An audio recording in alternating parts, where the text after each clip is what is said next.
All right, so welcome to the Silicon Valley JavaFX user group. Besides the in-person here, we also have stuff streaming online, so you guys get the preview of what's going on in the live stream. And besides being the user group leader, I'm also going to be the presenter today. So you guys get to see all my toys and gadgets, which I brought along with me. So a little bit about the user group. Keith and I are the co-organizers. Oracle's our main sponsor. They supply all the good food and drinks in the venue. Thanks to Nicole, who's the user group coordinator, for organizing all that for us. We get some hosting from Linode, which I heard recently got hacked, so I just have to go home and unhack it. We get sponsorship from JFrog, post the videos on parlays, and also have a bunch of books and giveaways tonight. So before you leave, take some t-shirts and some giveaways so that we don't have to take them home. And we have a sunspot to give out to a lucky. Is this our?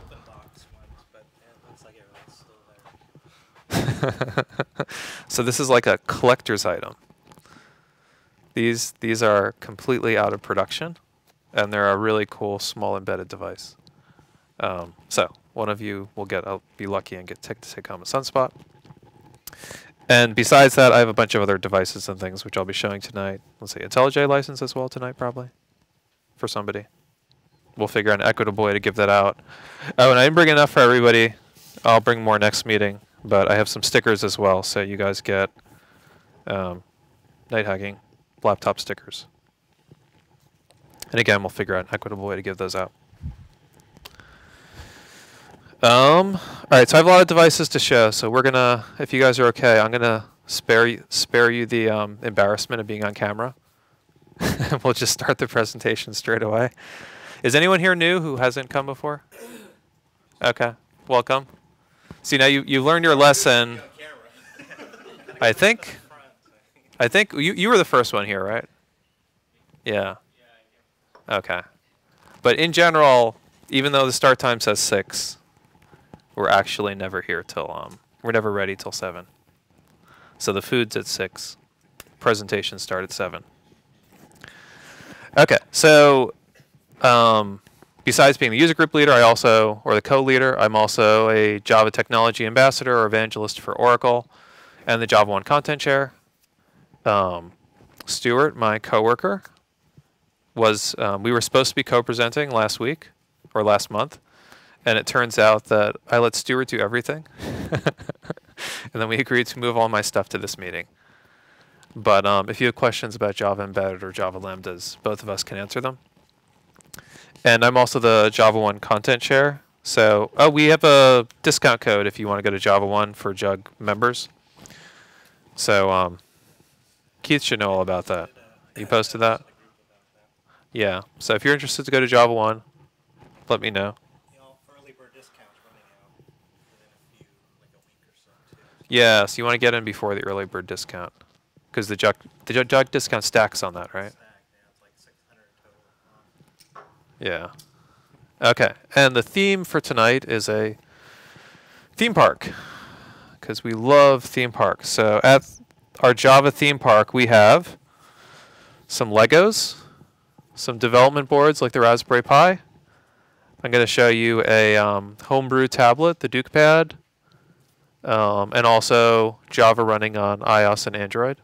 So some consumer tablets. You're excited about the bottom stuff, right, Jeff? iOS and Android? Yes, yes. And, coincidentally, I'll be showing JavaFX on the last 3. This is a JavaFX user group after all, so. We'll have user interfaces for a lot of this stuff. So, a little bit about the Internet of Things in general. So this is a prediction by Cisco on the number of devices per person throughout the world, and we're already outnumbered by our devices. You guys probably have at least 2 devices on your person, maybe a cell phone, tablet. Anybody wearing one of those pedometers or Fitbands or? Yeah? So you might even have some sort of like health-oriented device on you. Maybe at home you have some home automation, or you're considering getting, maybe one of the new Nest systems, or you have a home security system. And there's new use cases for industrial automation, healthcare, insurance for monitoring, car and improving your insurance premium. So all sorts of things where you're going to get even more internet connected devices in your lives. And currently it's a lot of this kind of point-to-point things talking to the internet, but increasingly you'll have devices and sensor grids and talking to gateways and interfacing with each other. So this is all good for Java because Java can run on really, really tiny devices. I might even have one of these on me. Maybe. Oh, yes. So this is the Centurion EHS5 chip. Keith will focus on this eventually, but it's really tiny. It's about the size of your thumb. And on the back, it has a surface mount, so you can attach it to a circuit board. And inside of it, it has a ARM processor, so it can run Java ME. And it also has a 3G antenna, so you can get a cell network connection. So one of the things they use these devices for, here, have a toy. In the back, shh. Sorry, I think it landed in the carpet in the center there, near Stuart. Yes, they can fly. These actually these look pretty. They're actually empty. It's the packaging for the pre-production. I have the concept board as well, which has the full chip on an embedded circuit board, which is actually useful. Surface mounting these on your own custom board requires a little bit of work. These are made by Centurion, and specifically the Gemalto division of Centurion. Or wait, I think that's the opposite. The Centurion division of Gemalto. I forget. Anyway, one way or the other. Google it. Yes.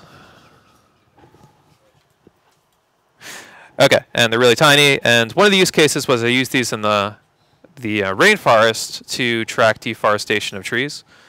So they would put this and plus an accelerometer, an antenna, and a battery. And so when the tree falls over, they would be able to detect the trees don't move a lot. So maybe an earthquake would throw off their algorithm, but movement. And then they could use the GPS to track where the trees are being taken away, and then alert the local authorities that somebody's chopping down all the beautiful trees. And there's a lot of other industrial use cases as well. One of the ones they were talking about doing was putting these in vending machines or other physical devices as a backup in case they lose network connectivity or in their region where they don't have good Wi-Fi. Currently, I'm going to be talking about Java embedded in general, but has anyone here hacked on Java ME in the past? Okay, a few folks. You know the history of this, Stuart, being a former Java ME team member. So Java ME has a long history, and it diverged quite a bit from the desktop version of Java, Java SE. And you can see in Java 7, the Java ME release, I think it was 3.4 was the version number, had fairly different APIs for doing embedded specific things, and also the language level you were stuck on 1.3 or 1.4, whether you were on CLDC or CDC. Fortunately, in Java 8, things have gotten a lot easier. So now the versions are synced up as Java SE8, Java ME8. It's a proper language subset. I think it includes most everything except lambdas. Do you happen to know offhand what the delta between ME and SE language feature-wise is, Stu? Okay. Maybe not offhand. Okay. I'll have to ask Kankman later and get the full rundown. But I think the main thing is it doesn't have lambdas. And then from the API standpoint, it's still slightly different APIs. There's some device-specific APIs in ME, and then a bunch of the core SE APIs are not included. But we're moving towards a model where it'll be a proper subset So use the compact profiles. A lot of the device APIs are actually moving on to SE. And then the breadth of APIs in ME is increasing as well, so you can use more libraries. And the language level should be syncing up as well, where you'll be able to use exactly the same language level on both small devices and large devices. For the purpose of the devices I'm showing you, most of the embedded boards I'm using are about the size of a Raspberry Pi, which is a ARM11 or bigger.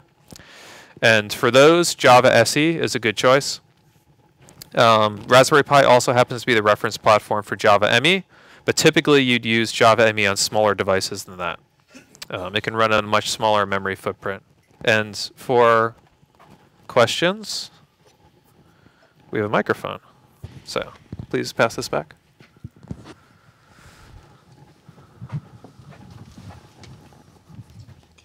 Is it live? Wrong end of the microphone. Oh. Yeah. Good thing there's no video. Okay, so my question then is, if I'm using Java SE and, like Raspberry Pi, BeagleBone class machine, I guess there was a lot of interesting libraries from the ME world for,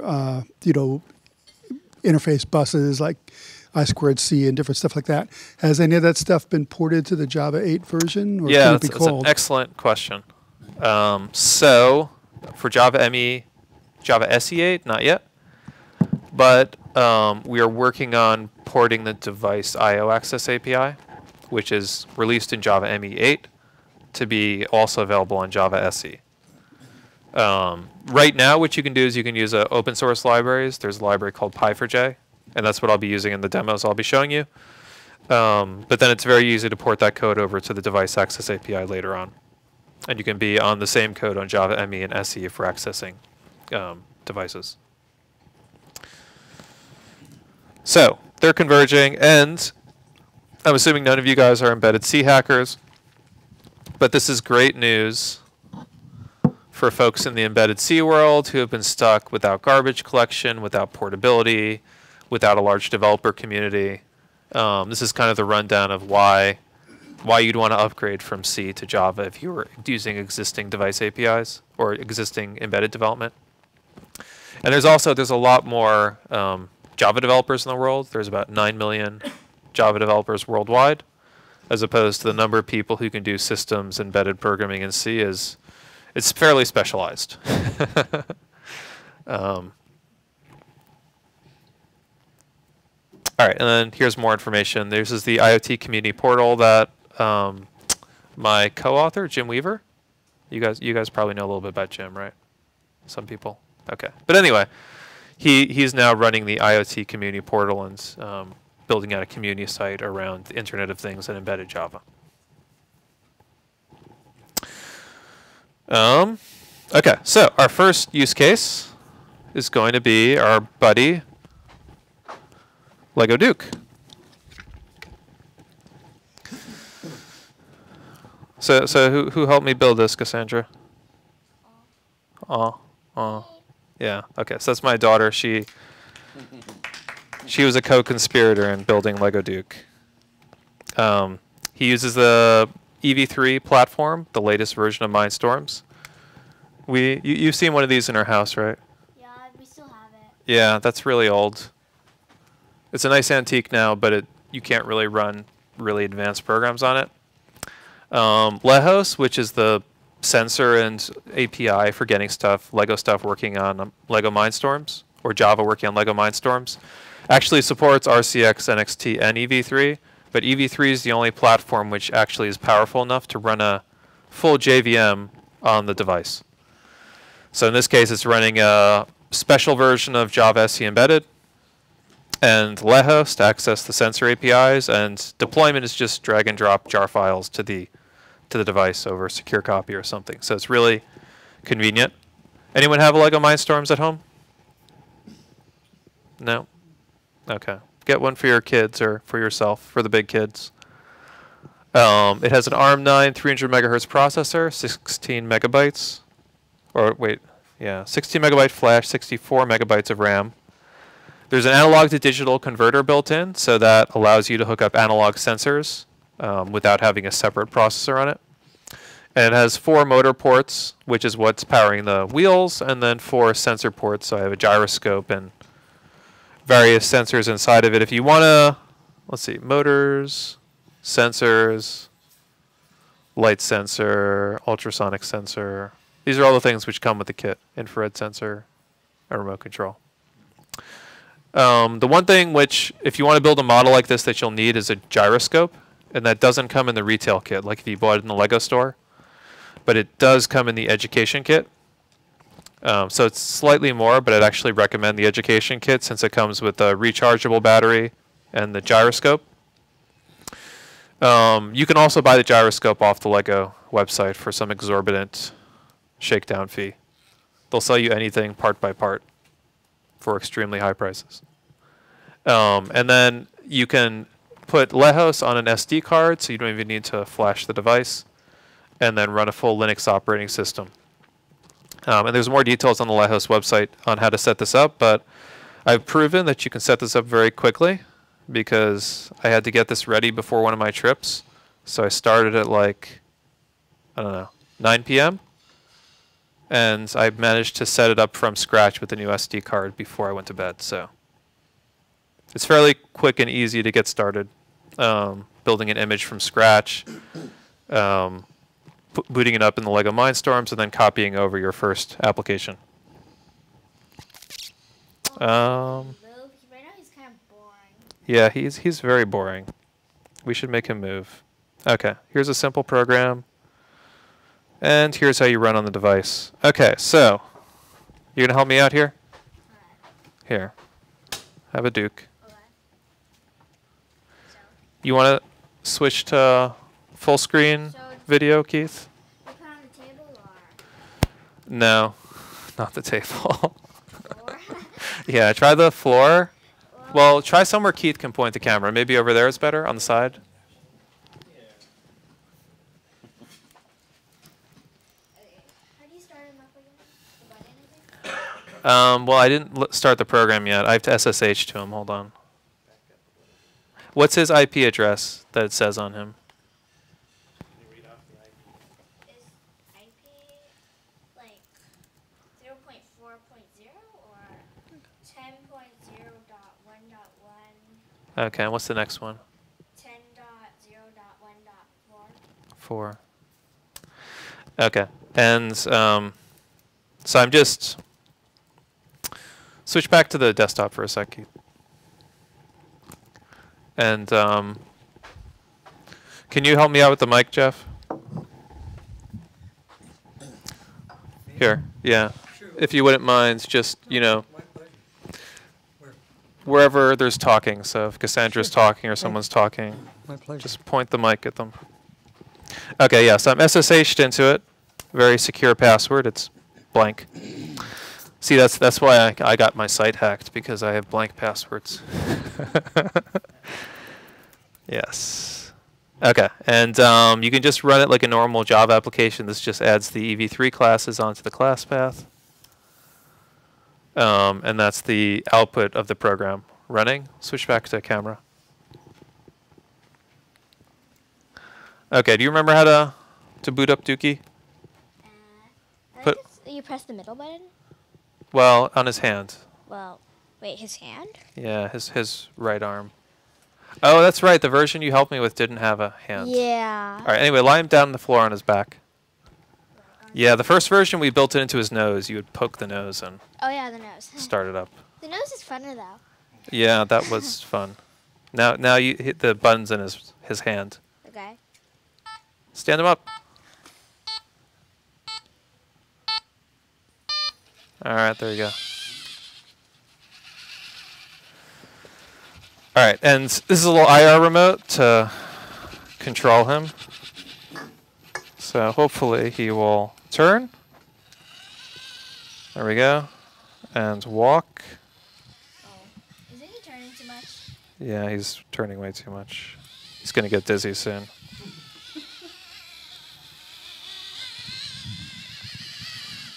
Okay, and then there's a button to stop him. Now we'll see if we can attack the kid. Come on, Duke, say hi.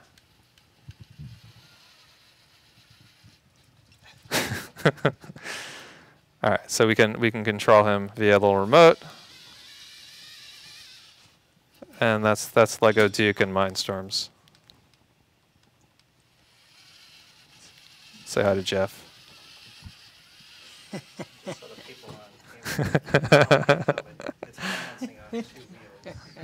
Oh yeah, we should have mentioned it's a Segway algorithm balances on 2 wheels. You want to give this a try, Jeff? Sure. Here, the top 2 buttons rotate, so just click them once or twice, and then he should start rotating. To stop him, just, oops. That's okay. You want to stand him up again, Cassandra? Press the start button again. Yeah. We got to have him lying down before you. Yeah. It increments a counter each time you click the button. Huh? He's not standing? He's not like gonna go.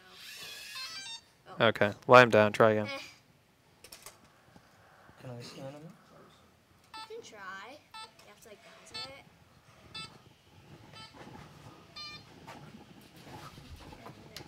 There he goes.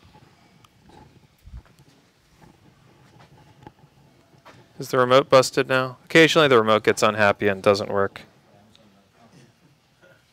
All right, grab him for a sec, Cassandra. Steve, what were you saying about a counter? Yeah, so it's not hold the button to move. It's every time you click the button, it goes faster. So if you hold the button, it goes so fast that he will crash, because they can only keep up as fast as the motors can go, since it's compensating for the motion by moving the wheels. Okay, so he's restarted. Does someone else want to try balancing him? You want to try, Jeff? Sure. Okay. With the Yeah. So unit? just he's lying down now. wheels Wait, control. why is his wheels moving? Oh.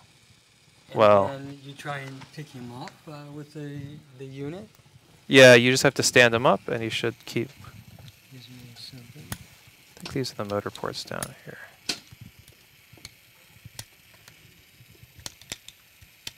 No, maybe it's this one. There we go. He was just acting weird.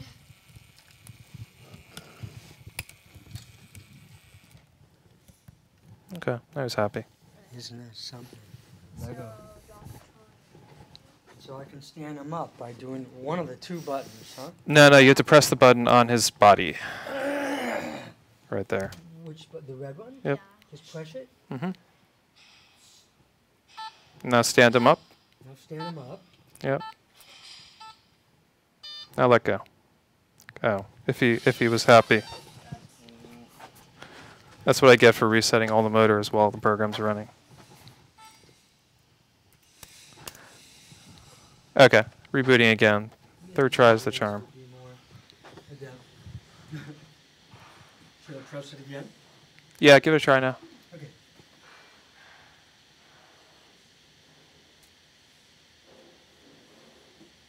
Try again. Maybe the program's not booted yet. The red light on the other arm is. Yeah, now let's stand him up. Stand him up. Let go. Let go. There you go. And then use like the top left button. Yep. Just once. Yeah, just click it once or twice. And you should point it at his IR controller in the back. Right. Oh, that's the bottom button. Okay. Yeah, flip it around. Right here. Yeah. So, There you go. and to go forward. The one button, the blue. Oops. There you go. All right. Round of applause for Jeff. Well, we try. We try our best here now. We've tried our best. Okay, so I think it's only appropriate Okay. that now that he's worked, we have to destroy him. So, Not destroying something that's been so much work on. here you go. Grab his top. Top. Transform? Oh, there's something inside. Look, it's All right. So now you can see the internals. Internals of Lego Duke. Don't you have to re-glue him now? No, I glued him in big chunks. Yeah, that needs to be fixed. I glued them in big chunks so you can kind of come apart to see the internals. It's not like a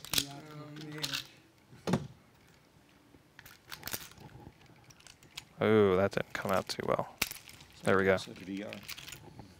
Yeah, so one of the things which isn't obvious about the design of a robot like this is it's not easy to get the Segway balancing algorithm to work with Legos, especially for large, heavy objects. So the body has to be fairly rigid or the response time isn't fast enough. So this was like, I don't know, version 4 or 5 of framing up the body. Originally, we wanted to build a Segway with the wheels out on the edges. And just the flex in the axle caused enough of a delay that it couldn't actually respond quickly enough to keep it balanced. And same thing with the original body I had on it. It had a little bit of flex in it where it wasn't perfectly rigid, and that would cause, you know, I guess you could compensate for that, but that caused enough delay that it would fall over. Yeah. You can still see a little bit of a wobble. Yeah, the original one was twice the size too, and that. No matter how much I tweaked the algorithm, it was too large for the strength of the motors to actually speed up and catch. So he would like almost catch up and then eventually fall over.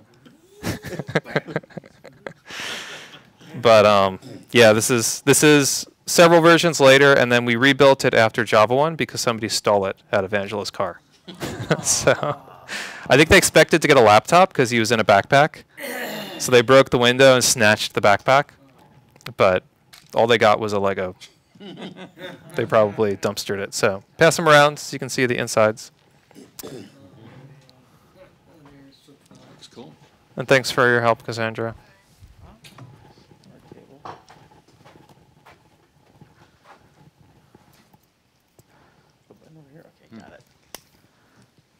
All right, so that's our Lego Duke Segway. Can you put the slides back up, Keith? That $6 million man? Yeah, man, my secret laboratory. So the algorithm, the Segway algorithm, is this like a It public costs less domain, than so you 6 can million. tweak it and whatever? Yeah, so when you buy the Lego kits, it comes with they have their visual modeling tool, and it comes with the Segway algorithm built in. And so I started by reverse engineering that, but it turns out that it's the same algorithm. I guess some guy at university did originally. Has the same input parameters, exactly the same code. And there's a C version of it.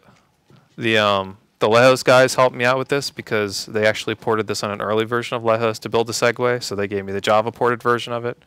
And then you can tweak it, and there's some settings for wheel size, which is essentially, you know, the speed which he's going to move based upon rotation of the motors. And there's another setting for it does 2 different calculations. One is using the current angle on the gyroscope, so he can right himself, and the other one is the acceleration in either direction, because the current angle tells you what you have to do to right him, but the acceleration gives you an idea to how to predict which direction he's falling. So even if he's at an angle, if he's accelerating up, then you don't want to speed up too much because he'll accelerate even farther and go too far. So you use the acceleration and the current angle to determine how much to speed up or slow down the motors. So it's a cool little algorithm, but it requires quite a bit of tweaking based on the size of your model and the wheel size and all that stuff to get it to work reliably. Yeah, okay, so next thing we're going to talk about is the Raspberry Pi. And this actually is the least expensive way to get into doing some embedded hacking.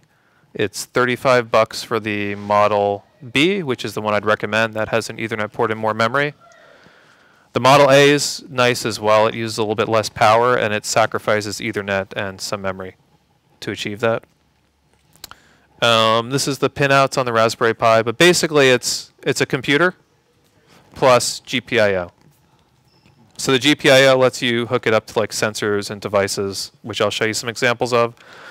And the rest of it has like USB and display outs, and it uses an SD card as the hard drive, micro USB as the power. You can power it off a normal cell phone charger that has about 1 amp of power or more.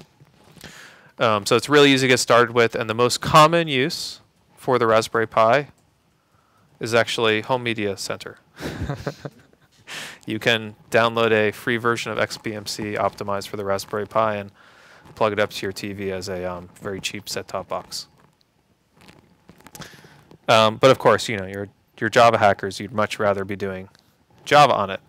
Okay, so does anyone want to guess at what the 2 ports on top of the Raspberry Pi are for? There's 2 little ribbon cables. Yep, camera. Anyone know what the second one is intended for? For what? Microphone? That's a good guess. You can hook up a microphone via USB. It's something with a digital output because it takes my digital input. No, it's actually You should know I here. had one. It's a display. So it's meant to be used for an LCD display. Most small embedded boards come with built-in support for touchscreens, LCD touchscreens. Although it interfaces through the GPIO, the processor's an open design, but the GPU isn't. And the Raspberry Pi Foundation built a camera, but they didn't build a LCD screen. So unfortunately, it's currently unusable. But as a workaround, the guys at Chalkboard Electronics, the little company in Malaysia, they have a breakout board which connects from the HDMI out, interfaces with LCD screens, and it also gives touch back as USB events. So that's what we'll be using on the DukePad to have a JavaFX display running with Java 8. If you want to buy a board from the guys in Chalkboard Electronics, then this will get you a small discount with them. And they're always listed as out of stock. But let me know if you want to buy one, and I'll poke the founder to make sure that you can get ahead of the queue. Yeah, I think it turns out that they got really popular because it's one of the more affordable solutions. It's only $120 or $130 for the whole bundle, the connector and the LCD screen and all the stuff. So they sell it very quickly. So they got a lot more demand than they were expecting on their little hobby electronics project. Okay, and then setting up your Raspberry Pi. Basically just check out my blog on this. And we're going to take a look at a little demo if we can get it working. Okay, so I have a little embedded board here.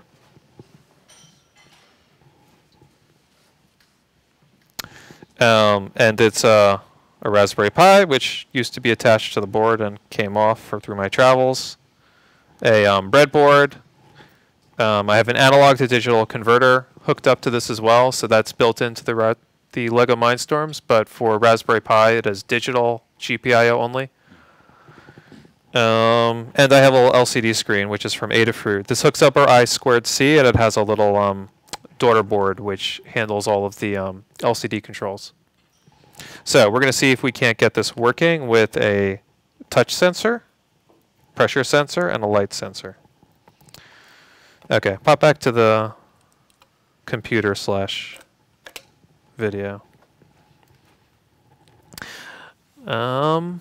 Yeah, so if this is all set up correctly,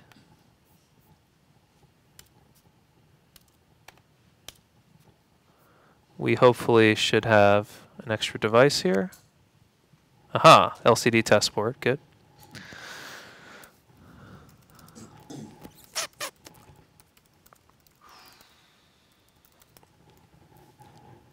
And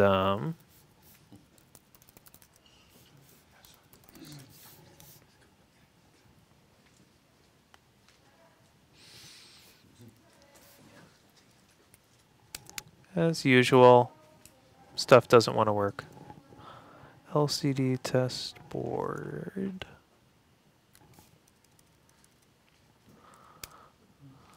Okay, so it's either the board or it's the computer. The computer's easier. A temporary failure. What? What's the definition of a temporary failure? As opposed to a permanent. It's only temporary until he fixes it. Yeah, right. Yeah, this has happened before, so I should remember how I fixed it last time, but I seem to remember rebooting devices works pretty well.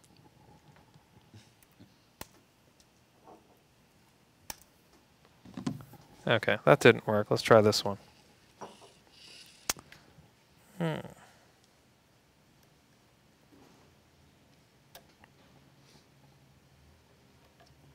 That definitely didn't work. Okay. I tried to be clever and unplug the Wi-Fi adapter without rebooting the whole board, and that just nuked it. So now we're going to reboot the board and see if when it hooks up to the network, we can actually get a proper network connection to the device. What I'm using to hook up to the Raspberry Pi is a little Wi-Fi adapter. By default, it only has Ethernet support built in. But usually, Wi-Fi is easier to configure and set up than changing my network settings on my laptop to get a direct Ethernet connection. Although that is our backup in case this doesn't work. The third way you can get into the Raspberry Pi directly is a serial tip. So you can hook up to the serial pins on the GPIO. For most computers, they don't actually have serial ports anymore, but you can get USB to serial devices and then directly go into the Raspberry Pi via serial tip, and that's actually the most reliable way to get into embedded devices. And if you're using any embedded board which doesn't really have a good out-of-the-box experience, you usually that's how you start. You get a serial tip into the device, and you do things to fix the display and fix the console and set everything up for remote access. That's wonderful. What host is EV3? Oh, EV3 was this. that is really smart. Thank you, Stuart. EV3 is I'm SSH'd into that guy, Yeah. and I'm trying to SSH from there into my. This is all making a lot of sense now. This is why it happens, and then I do something and it stops happening because I've probably done exactly the same thing before.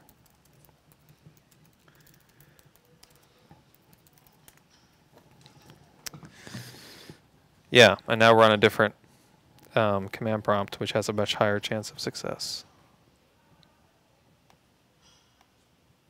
There we go.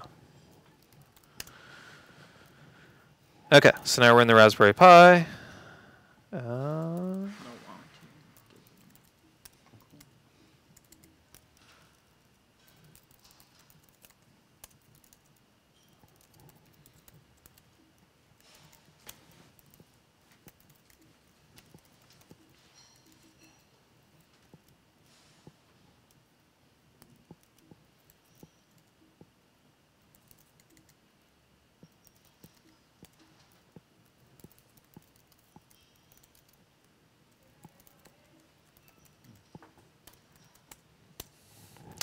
Okay, and this is a little test which uses the Py4j library, and it hooks up to our sensors.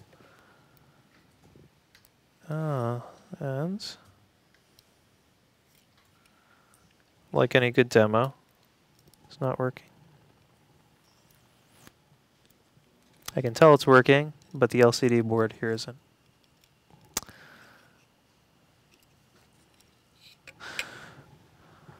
All right, let's not use that one. Let's just do the force sensor.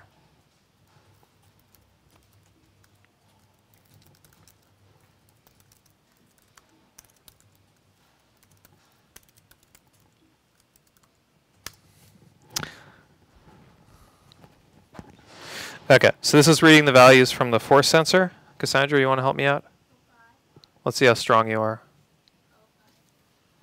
So just come up here and grab this little guy as tight as you can. Oh, this board again. Try not to be too excited. So as hard as I can. Uh-huh. There you go. It's pretty good. 1,000. And, see, very strong. She pulled it right out of the board. Good job. All right, thanks. All right, and somebody want to try the light sensor? Anyone want to come up and give the light sensor a try? Don't all jump at once. Come on. Okay. What is that about? A light sensor? Well, it's a photocell sensor. Where is that? So this is the pressure one. Let's try it. Where's the photo one? Photo one is right here. Yeah. And currently it's getting a value of 700, and when you cover it, yeah, it's down to about 400. You want to, we're going to add a light source. Mm-hmm. Oh, yeah, there we go, 1000. 1K, yeah. And then again, carry it. Yep, Okay. awesome, thank you. Okay. Okay, that's the photocell sensor, and we have a wonderful LCD screen hooked up to the I2C bus, which I'll be happy to debug later. This has been through a lot of miles, so I can't blame it for being a little slightly unhappy. Oh, and I want to thank Gary Collins. He actually did a lot of the original work on this demo. So this is a rebuild of one of his demos he used for Java 1 last year. We should get Gary out to speak at our user group. I bet he would like that. We planned our next meeting. We're going to have Felipe. Is that how you say his name? Yeah. Okay. He's going to be talking about Java and some of the new text rendering stuff, which he was working on for Java 8. So should be exciting, very geeky, and it'll be kind of more conversational BOF style. So he'll give a short presentation, and then we'll have bigger Q&A session. Okay, so let's look at a really big example of Java running on devices. This is the DukePad. We built this out from scratch for Java 1 last year. So it's just a Raspberry Pi plus a battery, an accelerometer, and some other components inside of it. And it's inside of a stacked acrylic case. So we laser cut the case and then stacked it in layers and put some screws through it. So this is the entirely homebrew tablet. This is the laser cutter. So Jasper just got a membership at the tech shop in San Jose, I believe. Menlo Park. Okay. So he got his tech shop membership, borrowed the laser cutter, took the class on how to use the laser cutter, borrowed the laser cutter, cut us, a bunch of cases. We put in a USB hub and the touch screen from Chalk Electronics, a battery. Here's the case being built up layer by layer. More and more stuff being added. Oh, and there's my colleague Gary I was mentioning. So we'll get Gary to come out to the user group. He does all the device testing at Oracle. So he gets all the cool boards in his office, and he tests them and gets to play around with all the latest stuff. And most of what I learned about embedded hardware, I learned from Gary. Very knowledgeable guy. And then we have a wiki set up for the DukePad. But I'm going to actually show you the DukePad operating in just a sec. There's an issue with the brightness of the DukePad screen. But we're not going to worry about that. And we're going to put it directly on the big screen. Yeah, so the website has the hardware design, the components. I think the whole ordering list for components is like about 300 or 400. It's not that much. And it has all the software as well to run our little DukePad operating system on it. So you can download and play with it. Even if you don't want to do the full case, you can just take the Raspberry Pi and run the software on it and hook it up to a TV. So yeah, easy to get started with. And that's showing exactly the same thing I have on the little display here. Okay, so we have the obligatory login screen. Every device needs a cool little login.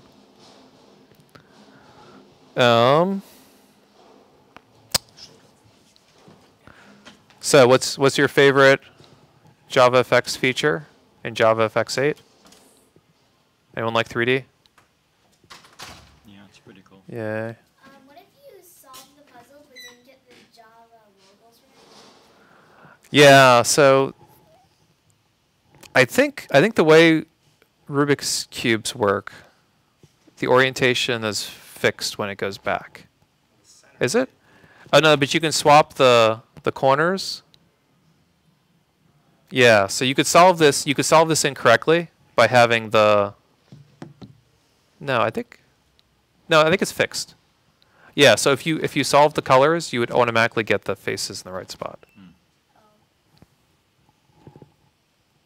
You're giving me a weird look, Stuart. Yeah, as long as you don't take it apart, I think there's a unique solution. Right. Yeah, there's a unique solution to the faces. You do a lot of cubing. You should know more about this than me, Jeff. My cubes. I mean, that's interesting to work on that. Yeah, no. So this is a good place for you to test out your. Okay, well, I'll tell my coder. Yeah. You know, I don't code, but take This, yeah. So trying your device on embedded, and you could even the way these apps get installed is it's just a OSGI bundle in a jar file, and then you drop it into a folder, and then it loads up as an app.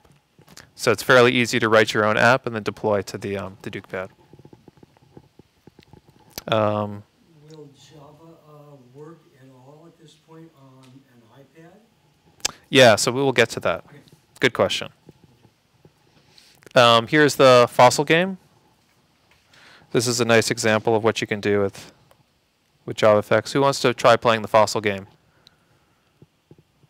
Before the timer goes up. Yeah, what's the Oh yeah, the timer's going down. We're gonna lose. how do you Hurry up! What, Come how on, do you come on, play? come on! I know you want to try. Almost a minute left. Better hurry up. Me? Yes. I have no idea how to play. That's why you're the best person. More likely to succeed. Minute and a half left. You can do it. Okay. So basically, it's 3 in a row, 3 in a row. and you just swap them by clicking on them like that. Oh, yeah, I'm going to do this in a minute and a half. Just click on the bombs. Go with the bombs. The balls. Bombs. Bombs. Yeah. See the bombs? Bombs are good. Click on one of the bombs. 2 combo. gee. Yeah.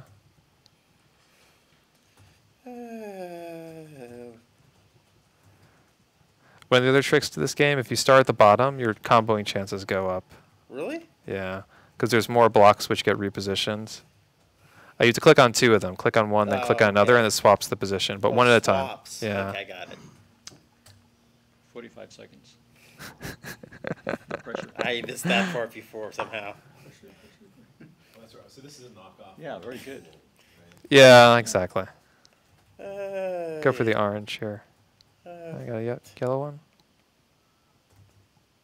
I didn't hit that. Oh. Go for the orange. Orange. Orange? Orange. Orange and green. Because it'll already be like 3 and 3 if you do the... Well, Oh, that yeah. works too. Yeah, level completed. Good job. Hey, all right.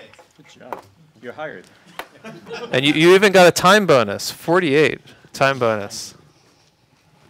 Okay, so... You have to complete the next level. No, Oh. no, sorry. That was. Scorekeeper. It's going to be too painful to play through the whole game. Oh, and of course you can do media. I mentioned media before is a really good thing. The Raspberry Pi has a 700 megahertz processor. You can overclock it to 900 or a gig. But the GPU is pretty good. You can do full 1080p HD video. So this is the Iron Man trailer. And the way this is done is the video is playing directly in a lower frame buffer. The JavaFX UI is overlaid on top of it. And so the controls here when you tap are actually JavaFX-based controls for, pausing and playing and all that stuff and adjusting the volume. But the video is playing directly from the native video decoding on the Raspberry Pi. So you get really good performance on videos.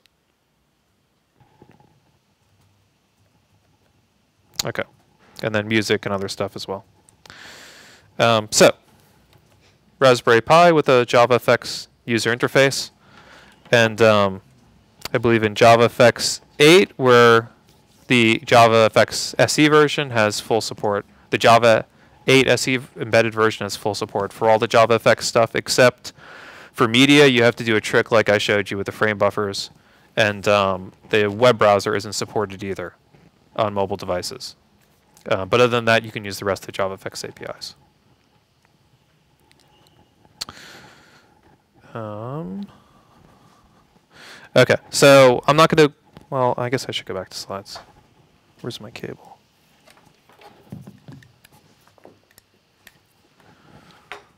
Okay, there we go. Okay, so we're getting to Jeff's favorite part. Running on Apple devices and running on Android devices. So now I'm going to put a disclaimer on everything from here on. So there's currently no official Oracle support for running on consumer tablets and phones. So the stuff I'm showing you is based upon OpenJDK, the open source version of Java, and specifically OpenJFX, which is the open source JavaFX libraries. And in the case of iOS, it's running on top of RoboVM, which is a cross compiler. In the case of Android, it's running directly on the Google Java runtime, which is pre-compiled using the Java compiler. Okay, so for the iOS stuff, so you take JavaFX for UI classes. You can use all the Java client libraries. They cross-compile the entire JDK for you. And then you can deploy to native applications on device. There's already a bunch of applications already in the App Store which use this. As you can see, mostly games. But check out the RoboVM site. They have even more applications listed which use their framework. So there's quite a lot of applications that folks are creating using this framework. From Apple's standpoint, it looks just like another native application built using a third-party framework. And I happen to have an app running on my phone to show you guys. So a good way to get started with this is there's a NetBeans plugin for RoboVM, which was done by Yaroslav Tulak from the Prague office. And the default project when you hack it up, can you do full screen? Me? Thank you. Is FishSim. So if you remember back like in the early JavaFX days, this was the default application for testing JavaFX, and wherever you click, the little fishy follows. And the startup time is fairly quick on RoboVM applications as well. It's near instantaneous. All right, so I'll pass this around. Try not to exit the application, but feel free to click around and play with it. The second device, we'll switch back to slides after I show you all the devices. So I have a tablet. What kind? That's a good question. What kind of tablet am I holding? Asus? Yes. Asus, Transformer, Prime. So it comes apart. Sweet. But it's a tablet plus a keyboard. But this will work on any Android device. And I also have a Android smartwatch. So this is the ZG Pax, the very best China knockoff smartphone watch. Kind of like the Samsung Gear? Or LG. LG. Does LG have one now too? LG has one, yeah. Yeah, what did I see online? Google actually is going to cost less. Okay. What? By the way, you're not wearing your wrist thingy. Yeah, I'm not. I don't do exercise anymore. I've given up. I think you gave up like a few days ago. Yeah, I did. For a while, I was wearing a Nike Fuel Band because it was one of our demo devices for Bluetooth, the new Bluetooth APIs we're working on. But it turns out that it's so proprietary, we couldn't actually get it to do what we want. So we gave up on it as a demo device. Okay. So did I do my Mary Had a Little Lambda presentation here? At the SV, or the Silicon Valley user group. We did the Silicon Valley, was it a co-meeting or something? Okay, well, we got our Android tablet. And I have that application running on the tablet. This is your favorite one, right, Cassandra? Little. All Java is games, yes. Because all of others are horrible. Okay, yeah, but you know, we can walk around and get our chickens and then feed the fox and all that good stuff. Okay, so I'll pass this around. Can you use camera from here? Okay, yeah, so question is camera. Yeah. So the best person to ask is Johan, because he's been hacking the source code for this, Johan Voss. He's actually he's the new lead author for our new edition of the Pro JavaFX platform book. Well, the reason I asked is if you deploy some artificial computer vision application, can you actually, Yeah, so I'm not sure if there's a JavaFX API for getting direct access to the camera, but I know Johan's been working at different device-level access APIs specific to Android. So that's why I recommended Johan, because I'm not sure how far he's gotten on different mobile-specific features. But I mean, essentially, at the base level, OpenJFX gives you all the same capabilities as desktop. And then both RoboVM and Johan for the Android port have been adding additional mobile-specific features like, you know, camera support and other stuff. Okay, and then we got our smartwatch. And we'll get to Clock 2, which is a nice little application that was written by Garrett Grunwald. And you can see that it shows one in German currently. Okay, well, now it's showing numbers. If you double click, it switches between numbers and text. Come on. Yeah, there we go. And if you slide, it changes colors. And the other way it changes the language. Anyway, give it a try. That just makes sense to me. Like, why are there numbers and letters Yeah, it's kind of weird. It's like pointless watch. Yes. You could program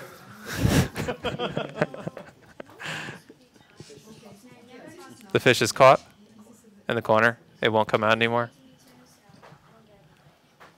Let me. Oh, it's like it's gotten a little. Yeah. It's trapped in a loop. Oh, yeah. It's I don't X know. equals 0, Y equals 0, and it won't go away. All right, pass this back. Maybe the rotation. I know that the Android tablet has issues with orientation, but I told Johan he might have fixed them by now. I think the RoboVM, they do a better job with orientation. Okay, so back to slides, Keith.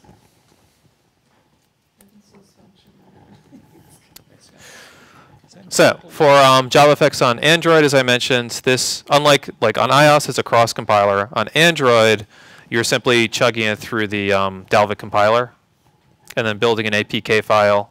So you're using the Java classes from the Google toolkit plus OpenJFX or JavaFX classes on top of that. And the JavaFX classes actually sit directly on top of the 3D layer, or they take advantage of EGL on the device. So you get fairly good graphics performance. Question. Yeah. What's Duke's friend's name? Duke's friends. What is he? He's the droid? That's his name? Yeah. Droid? Okay. Duke Mr. and Mr. Droid. Droid? Does he have a name other than just the droid? Never this heard is of the only one. place they're friends. Here's the website for the JavaFX ports. I believe Johan reserved javafxports.org as a vanity domain for this to make it a little bit shorter. And as you can see, he loves Bitbucket. All the new source code examples for our new book are going to be in Bitbucket as well. And, okay, there's the obligatory closing slide. So that was the lightning tour. I showed you Java running on Lego Mindstorms, Java running on Raspberry Pi, Java running on tablets, phones, and watches. Who is this watch that says ZG Pax? Yeah, so it's made in China, Oh, okay. and it's, well, I haven't looked at the new LG one, but at the time, this was the cheapest and fastest smartwatch you can buy. No, no, it's not the thinnest, and the battery life is not the best either. So Really small print, like really small. yeah, yeah. Try entering a Wi-Fi password on that. Oh, I wouldn't. The human hands, no way. But Microscope.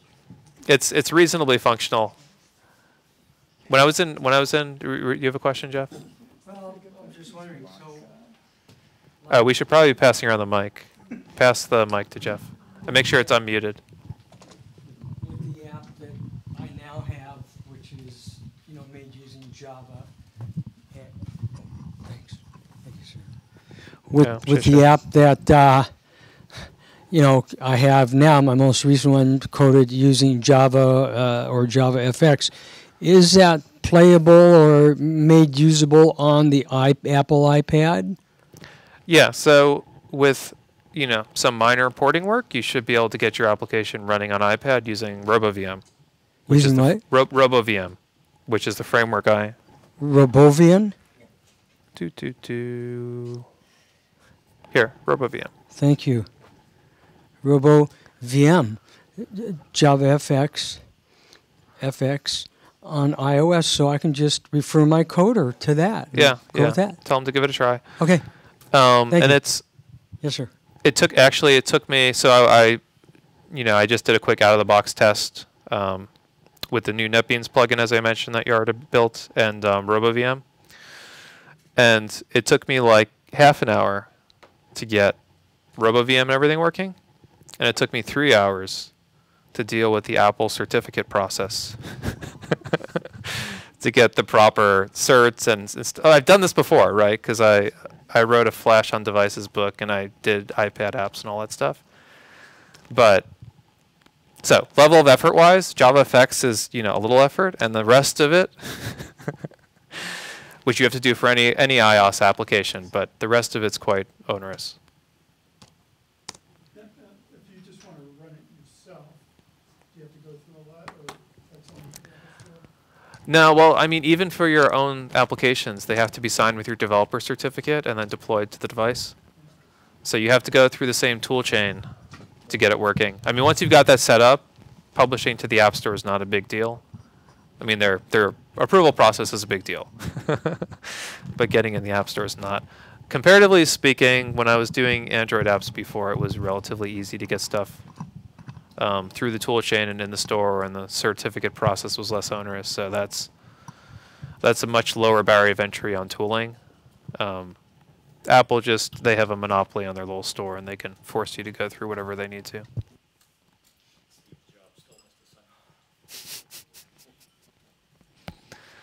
Yeah. So, this is question or discussion time. I have a question. Yeah. The EV3, how much was that? With all the features that you include. The what? All the what? All the features included. You mentioned like developers package or whatever. There are two kinds. Yeah, so let's see. I'm buying some of the education kits now for a workshop, and I believe they're like around $350 for the core education kit. The retail kit, if you buy in the store, I think is also about $300. I haven't checked. I think it might be $350. I can't remember. The add-on kit. Yeah, so if you buy the education kit, you can buy the core kit, but there's also like an add-on kit. So the only thing I used, actually the only part I used from the add-on kit is that it's slightly bigger wheels. So they have 4 of the slightly smaller wheels in the core kit, and the add-on kit adds 2 bigger wheels. And so I use the bigger wheels on the Lego Duke, but you could use the smaller wheels too. It would probably work as well. But I mean, just for playing around with it model-wise, the extension kit gives you a lot more parts and things, so you can build bigger models.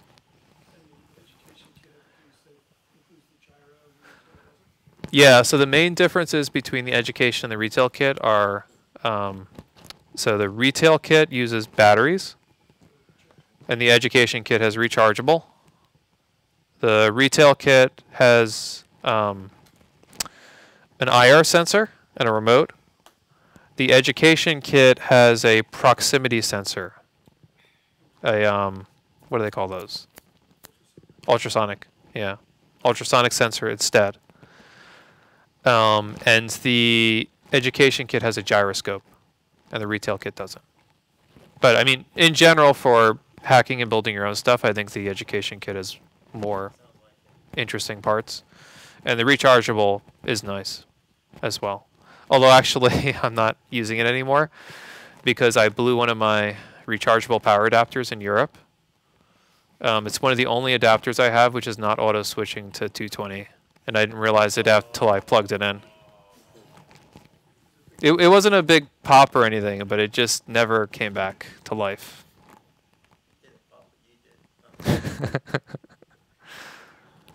Yeah.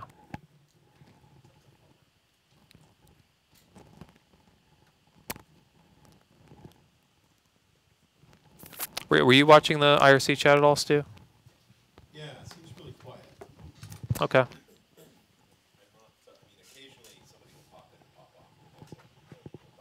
No big.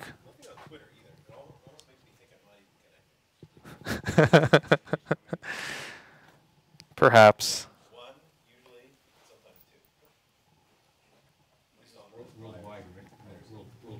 Shisha. Another stupid question. The RoboVM, what's the size of the deployable package that you deploy with, with an iOS application, and can it be modularized? You mean the size of the IPA file? Yeah. It's a good question. Let's check. Actually, I think I did it on that computer or this computer. Huh. Oh, I know how we can check. I can check my phone and see how big the app is. I deployed a minimalistic app, so this will give you an idea what the base footprint is.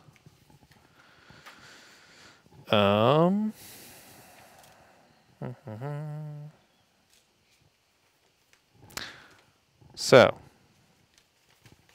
my phone is almost out of room. Almost out of storage. I guess I better delete some apps. No, it's not all. It's not all from the JavaFX app. I'm cheap because they discount phones, so you get like a knockoff price when you buy an iPhone or device. But then, even if the device is either cost you 100 or 200 or whatever it is, they still charge you the same premium to add extra memory. So I'm too cheap to double the price of the phone to get more memory. Aha, show all apps. All right, so I don't see it yet. That's a good sign, right? Here, okay. So it's 17 megabytes, which in the grand scheme of things, it is not even close. There's about 100 apps above it in terms of size on my phone.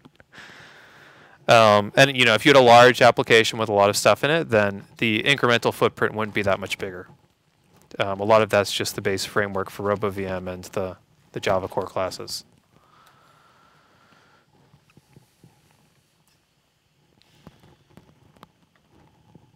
So that's Apple's RoboVM. I mean, is their product or it's? No, it's a independent company. Trying to remember which company those guys work for who built it. They're gonna be at Java 1. I think it's Nicholas Thurman, maybe, is the guy who created the framework. And he just did it as part of his day job, but now he's trying to turn it into a company. But it's fairly nice technology and it's really good performance. Can I ask you, Steve? So there are companies who do robotics with iPhone, just direct the program and have nice APIs, in artificial intelligence. They can do something like, image recognition or something following something based on that, going away or something like that. So what is it, did you do comparison of JavaFX APIs versus what, iPhone is packaged with, to see who's more competitive, to do some, children course with robotics teachers? Okay, so you said a lot, but I missed the question. Oh, side-to-side comparison of APIs, what they can do, say, with JavaFX plus RoboVM. VM versus just, you know, native Swift, you know. Okay, so you mean like a native iPhone app versus JavaFX? So yeah, I mean if you're building a native JavaFX, a native iOS application, you're probably going to get some benefits in terms of the amount of APIs you can use. It'll be a smaller footprint, all that stuff. But the main benefit of using JavaFX on devices is you can get a cross-platform solution. So you could have the same application running on iOS, running on Android, and running it on desktop or other form factors, or even embedded devices. So I think it depends on what your use case is, right? If if you're building like a consumer application which 100 million people are going to use, and you want to make sure you get the optimal user experience, then you're probably better off running a native application and hiring your team of 10 or 15 iOS developers full time for that. If instead you're like a small independent company and you have a Java coder who does a lot of work for you and does JavaFX code, and you want to get on additional platforms, this is a really nice solution where you can branch out and actually build applications which run on devices without rewriting it or retooling from scratch. And I still just have my iPhone to Yeah, good question. Yeah, Jeff? So, you noticed I was talking about you. You noticed I was talking about you in the last question. I don't know. I'm just wondering. I'm really streaming this into my coder in England, and he's wondering, does the coding have to be done on a Mac? Yeah. So since it uses the it uses the what is that thing? What's the stupid Apple IDE? Yeah, Xcode. Yeah, so it uses the Xcode command line tools to do all the packaging and the compilation on desktop. So you actually need to have the full Xcode environment plus the command line tools for Xcode installed to use RoboVM.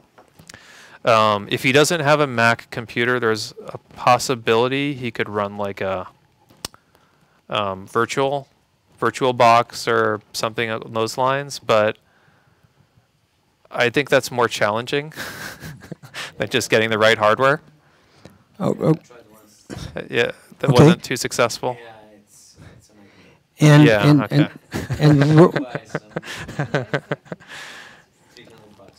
can he use NetBeans, or does it have to be Eclipse? For RoboVM, he can use NetBeans or Eclipse. So I mentioned Yarda built a plugin for NetBeans. And that's what I used. I actually used NetBeans to build the example app I showed.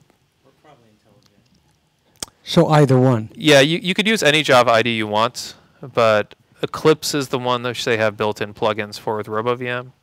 And the NetBeans team built something out as well. I'm not sure about IntelliJ support for RoboVM specifically. I don't know if they've added that in. Oh, speaking of IntelliJ, we have to give out a license, don't we?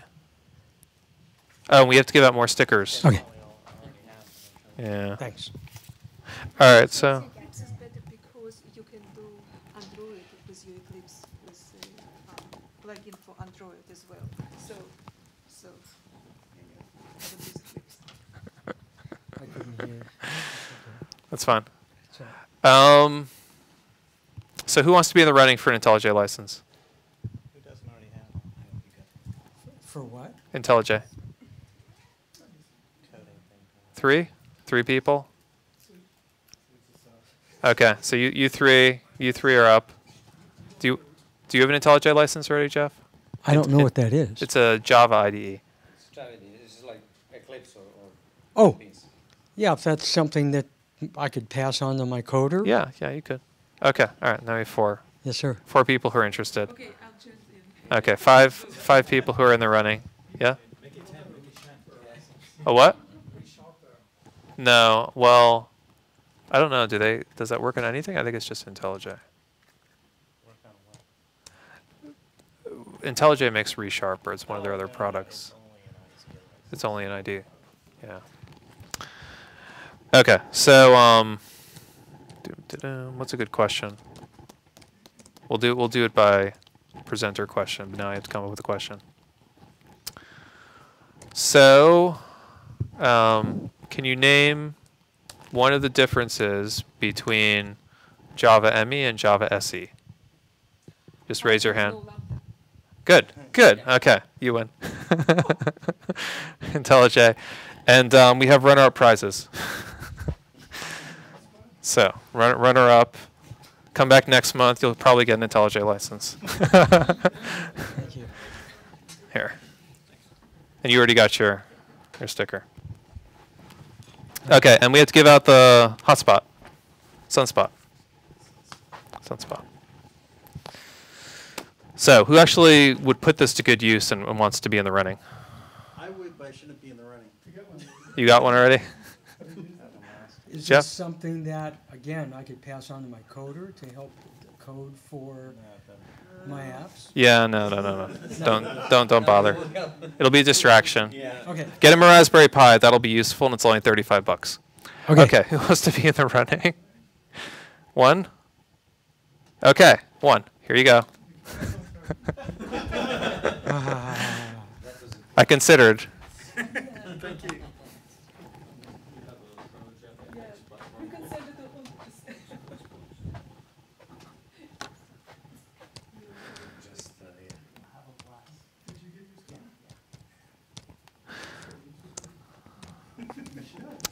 on. Okay, so thanks everyone for coming to our monthly meetup. Our next meeting is going to be August 13th. We'll post it on the site shortly after this, and we're going to have Felipe talking about text rendering and other cool stuff. We'll have more prizes, more IntelliJ licenses, more good food. So please come out and join us, and thanks very much. Thank you. Thank you.